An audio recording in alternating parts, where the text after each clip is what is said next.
سورۃ الفجر کا اردو ترجمہ۔ بسم اللہ الرحمن الرحیم۔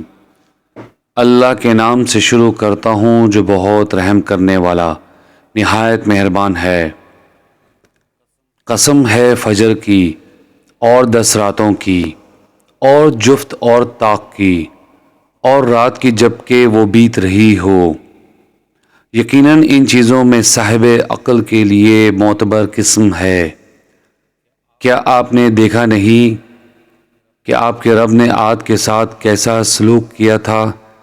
عاد ارم جو اونچے ستونوں والے تھے، جن کے مانند کوئی قوم ملکوں میں پیدا نہیں کی گئی، اور سمود کے ساتھ جو وادی میں چٹانیں تراشتے تھے،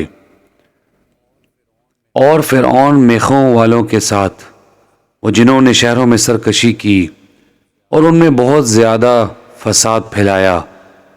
تب آپ کے رب نے ان پر عذاب کا کوڑا برسایا۔ بے شک آپ کا رب مجرموں کی گھات میں ہے۔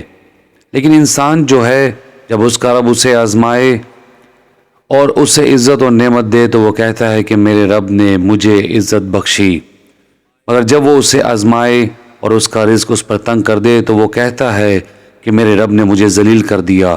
ہرگز نہیں، بلکہ تم یتیم کی عزت نہیں کرتے اور باہم مسکین کو کھانا کھلانے کی ترغیب نہیں دیتے، اور تم میراث کا سارا مال سمیٹ کر کھا جاتے ہو، اور تم مال سے جی بھر کر پیار کرتے ہو۔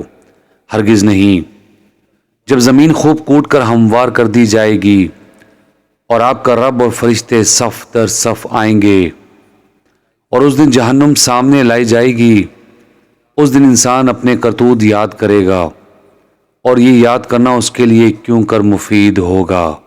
وہ کہے گا کاش میں نے اپنی اس زندگی کے لیے کچھ آگے بھیجا ہوتا۔ چنانچہ اس دن اس جیسا عذاب دینے والا اور کوئی نہیں ہوگا، اور اس جیسا جکڑنے والا بھی اور کوئی نہیں ہوگا۔ اے مطمئن روح، تو اپنے رب کی طرف چل، اس حال میں کہ تو اس سے راضی، وہ تجھ سے راضی۔ پھر تو میرے بندوں میں داخل ہو جا اور میری جنت میں داخل ہو جا۔